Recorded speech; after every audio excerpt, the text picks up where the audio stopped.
જય માતાજી મિત્રો, આજે અમે તમારી સામે બે હોટિયારા બળદનો વિડીયો લાવ્યા છે જે ખૂબ જ સુંદર બળદ છે।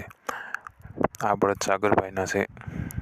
હોટિયારા બળદ છે, જોઈ શકો છો। બળદ ખૂબ જ સરસ છે, પેધરના બળદ છે અને બધી જ પ્રકારની જવાબદારી તે ભાઈ લે છે।